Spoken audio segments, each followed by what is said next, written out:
Hello and welcome back to Shelf Centered. This is Bryce. Thank you so much for stopping by. Please like and subscribe if this is something that you end up liking. Who knows, you might. Anyway, I wanted to do, this is always just fun to do tier lists, see where I'm at as far as the Wheel of Time. This is something where I go into it blind. I don't like really thinking too hard about what my positions are until I'm in the moment and trying to pick and figure out where each of the books are going compared to each other. Obviously, I have some ideas of what my favorites are and least favorites, frankly. I don't think there's going to be surprises there too much. But anyway, I thought this would be fun. So let's just jump right into it. All right, this is a fun one I've been planning for a while. I love the Wheel of Time, and I just had to get, I like to just kind of surprise myself with where I stack everything. A lot of great memories. I've actually reread the first 6 books, well, 5.5, and so I got some audiobook too. Anyways, and so as always, this is a pretty basic list here. We've got S tier, A, B, C, and D. S being the top, D being the bottom. I don't think I'm going to have too many huge surprises as far as a certain slog or area, if you know your Wheel of Time. But I might have some surprises elsewhere. Let's see. But anyway, the Wheel of Time, starting with The Eye of the World. I love The Eye of the World. It's one of my favorites.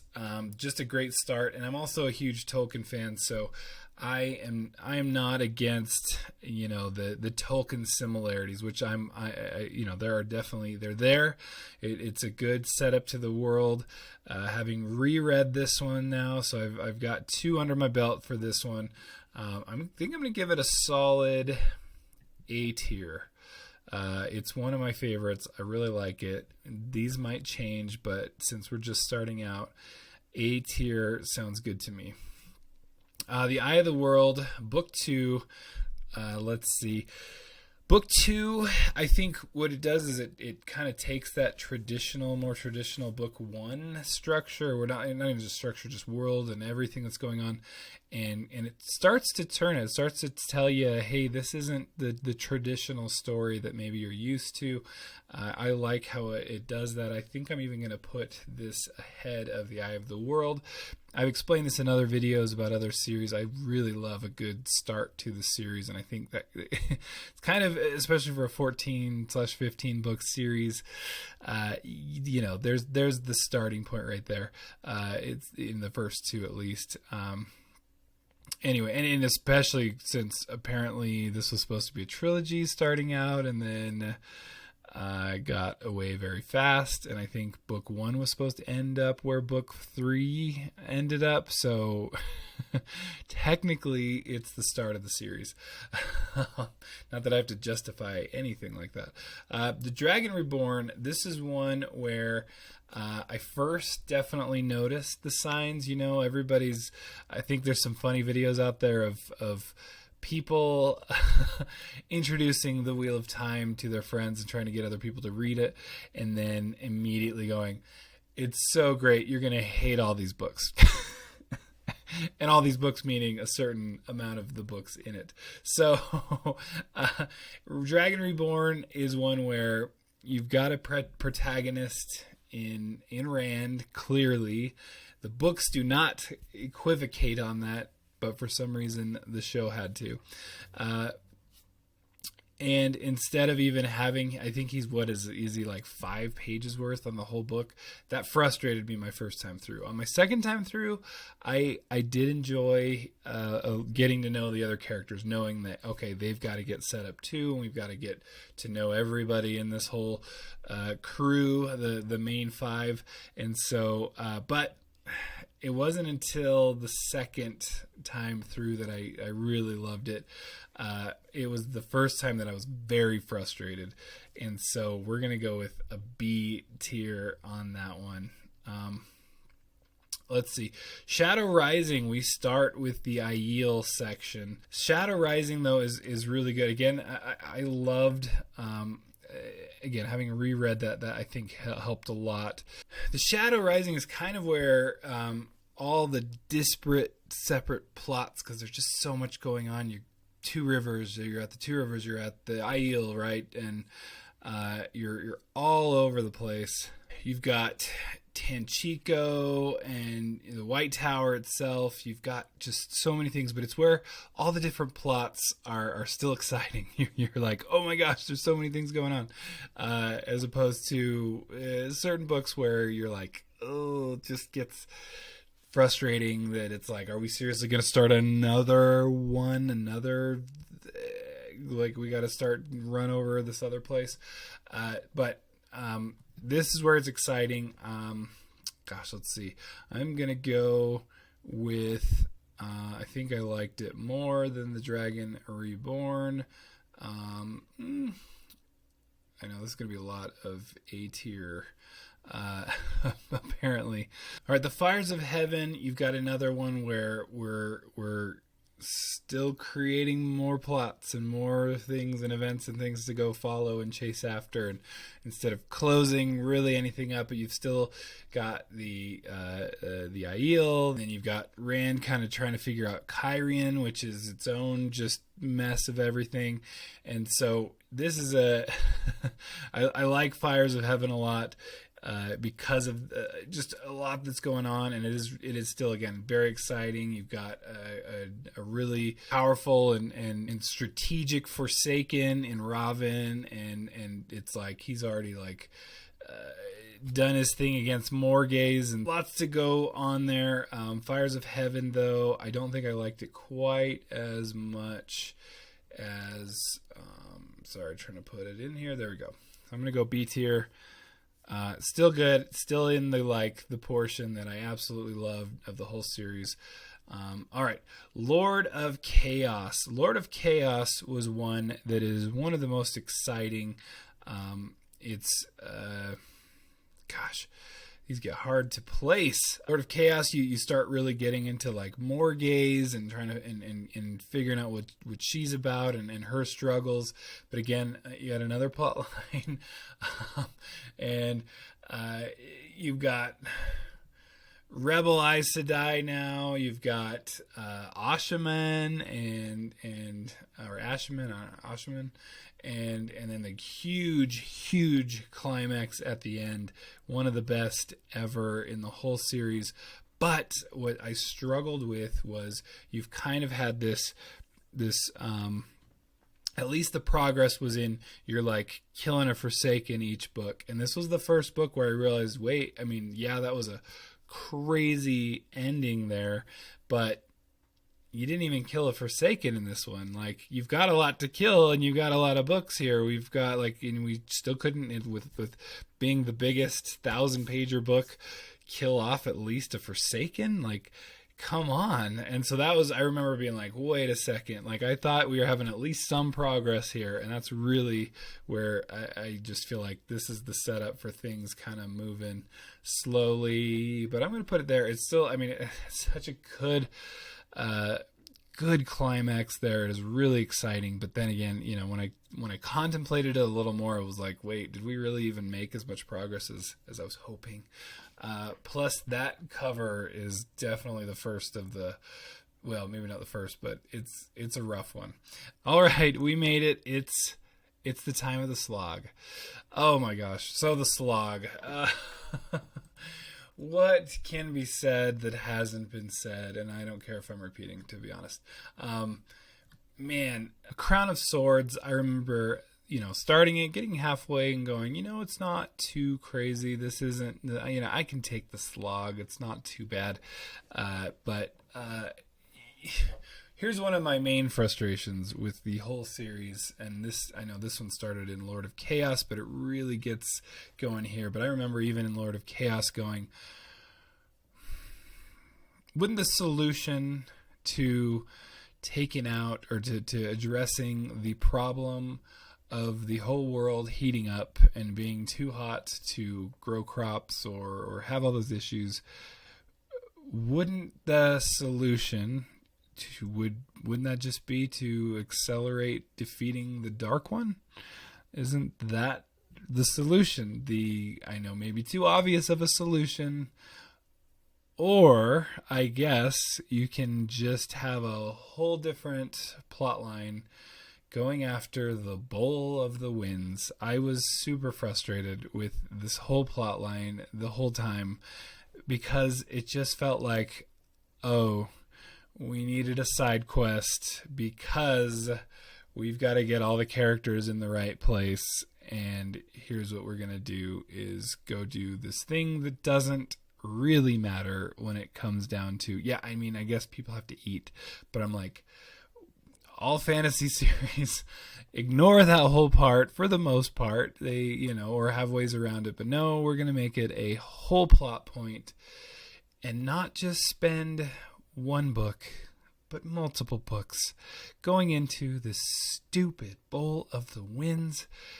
Again, for nothing. Like, to really just not actually get anywhere in the story. It was just so obviously let's, you know, use this to keep these characters in this place and be able to set things up for other things that can happen. And it's like absolutely no use for it. So, I mean, and it's good, you know, we have introductions to the kin, we've got some things going, but man, did this start to really frustrate me because that is just nonsensical to me to have a Bowl of the Winds and that's your solution. That's your solution. Why? It didn't need to happen. Anyway, I will stop that one. And then, as if we needed another thing just keeping us away from our focus, then, you know, if we thought the slog started in A Crown of Swords, which I know arguably maybe isn't, but it's there. The Path of Daggers gives us, we finally find the stupid bull and we get to move on to the next thing. And it's like, you know, and you've got Perrin then going on his quest and he and Rand, you know, are fake fighting and you know, and again, you've got the character work's amazing. This is one of my favorite series of all time. So it's amazing, and the character work is constantly being worked on, and it does great. And everybody having to interact and get challenged in more than just on a martial level. But the Path of Daggers to then end with the thing that starts the sloggiest of slog things, which is Fael's imprisonment with the Shido, along with those others. But holy cow, it was just like at the end of that was like, we needed 8 books into this series that was supposed to be a trilogy to have another plot thread start. Holy freaking cow. So this is definitely, I'm going to put Path of Daggers in. I just struggled with this. D tier for me. It was like you slogged the slog somehow. I don't know how you did it, but it slogged the slog. And to think that I was thinking that I could somehow do this without spoilers. That was a much younger, more naive self 10 minutes ago. Anyway, Winter's Heart. Winter's Heart is one where we are still dealing heavily with Fael and her kidnapping along with the others. It just seems like everyone's in this purgatory. Nobody's really moving forward at all, and we just keep spinning our wheels. That's why they call it the slog. I imagine on reread I'll appreciate things. I tend to appreciate things just a little bit more. But the problem with this one is just that there's just so much wheel spinning. There's just not like the whole plot just grinds to a halt until the ending, and it's not a bad ending, right? It's a good ending. The cleansing of the taint is amazing. It's pretty cool. It's necessary, and it kind of shows the power of Rand and everything. So, but does it make up for the struggle? I will say, I'm going to put it ahead of the rest of the slog, maybe. As far as slog books go, that ending puts it at the top of the slog, but does not get to the heights of the other books. Then we've got Crossroads of Twilight. Crossroads of Twilight. You know what makes a slog even sloggier than before? Well, that is going to be, let's tell the whole tale again from other people's perspectives. Oh my gosh, like was just, oh my gosh, you gotta be kidding me. What? And I get, so at least it set us up to be in a really great place for Knife of Dreams, but holy cow, Crossroads of Twilight, I gotta put all the way in D. Oh my gosh. All right, Knife of Dreams. Knife of Dreams, now that's what I kind of alluded to here, that, okay, we finally had the everybody in their places, the Bowl of the Winds and all this, so much nonsense, frankly, to be able to spin some wheels so that other people could spin some wheels. It just feels like, oh my gosh. Anyway, too many things going all at once. But Knife of Dreams, holy cow. The sheer amount of, I'm going S tier on that one. The sheer amount of just conclusions and tying up of loose ends. It's like constant, and it's just, especially after 4,000 or at least 3,500 pages worth of spinning our wheels for so long to get so many things happening. Oh my gosh. And what a way for Robert Jordan to finish off at least his books and his work in here. Holy cow. What just amazing. So anyway, love Knife of Dreams. It's just not only everything happening, but just the characters now. You're so close to them. And so again, there's some positives throughout the slog, but it's still rough going there. There's moments I was hit or miss, and it was going, am I really going to finish this whole thing?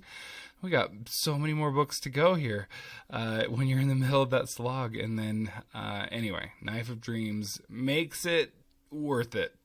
I'll say that. It makes it worth it. All right, having put Knife of Dreams there in S tier and it being my first one, I realized I think I was being a little too harsh and a little, just holding off on decisions here. And I think I'm going to jump up The Great Hunt and The Eye of the World to S tier. I really love those ones. I think that's a little more accurate. I love those, and especially having reread them, they're excellent. They're so fun. All right, now we've got the Sanderson collaboration. Especially the more I find out, the more secrets have been revealed, even just recently by Brandon Sanderson. Which is so cool to hear the writing of this. It's kind of funny. I didn't mean to be so if I just put the rest of these one in each column, then I'm pretty much gonna make a nice little pattern here.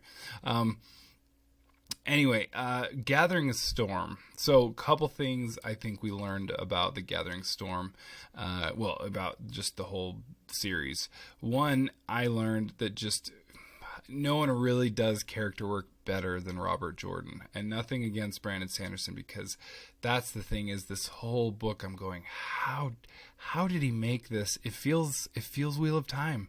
Like, it's clearly written a bit differently. You don't have the really long paragraphs that Jordan has, and you don't have again, you're kind of switching a little bit more in your POVs. You just, clearly the writing is different, right? But you're still getting that feel of the world, and I don't know how Sanderson did it. It's just amazing, and I think maybe that's the best of why, and a huge reason why his prose, the way he does things, it works so well, because he's able to just fit this in and fit into Robert Jordan's own world.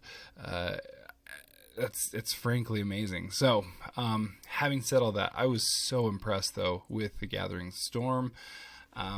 I think I've got to put it, I'm not going to put it quite to the level, I know people love these, but I'm going to put it pretty high up here. but I'm sticking with 8 here. I liked it a lot, but it was, just juxtaposing the Gathering Storm, Sanderson's writing with Robert Jordan's. It's clear, like, Robert Jordan was a genius, and I think that helped to put him together. Now, did he have some issues with plotting and with with all the different disparate threads and then kind of struggle with that for 4 or 5 books? Yes, definitely. But man, just you still, and when I do a reread of any of the books, then I'm always like, oh, you know what? I just appreciate these characters more. And Powers of Midnight, I remember being like, all right, even Sanderson has a slog, because for me it was frankly just another kind of a slog. It wasn't too bad of a slog compared to the 4-book slog, but it was just like, even Sanderson's kind of spinning some wheels here, kind of like, what is this kind of I don't know, it just felt like another side quest, and just didn't need to be. Anyway, I don't know if that's controversial at all, but I think that's fair. But I feel like it's pretty much the least favorite overall of the Sanderson books. Maybe I'm wrong on that, but it definitely was for me. Because we've got Memory of Light. A Memory of Light, this is it. This is the final one, the longest chapter known to man. I don't know if that's for real, but it is a huge chapter. And it ends this huge series actually quite well. And so I liked it a lot. I'm going to go with, I think I liked it the most of the Brandon Sanderson books, because it was a good ending. It was amazing that all this could be pulled off satisfyingly. So there's my list there. I just, I feel pretty good about that. I think that works for me. I needed to add, New Spring. New Spring, for some reason, wasn't on this one. I would probably put it somewhere around B tier. It was very good. It's really interesting. And it adds to the characters. So there's my list. What do you think? How wrong am I? I had some fun with this. I love the Wheel of Time. It's good. Again, this is comparing itself to itself. Even the slog, they're better than a lot of other fantasy books. This is just a series that I will always love and cherish. Even if the Amazon series is doing what it can to derail that, it's a bit frustrating, but I love this series, and maybe one day when I finished it, I was like, I can never read that again. It was too much. I can't do it. But the more I get away from it, the more I'm like, I miss those characters. Those are my friends. I know only a book nerd can have such good friends in their books, in their characters in their books. So anyway, I need to do that again. Please like, subscribe. Thank you so much for stopping by, and we'll see you later. Bye.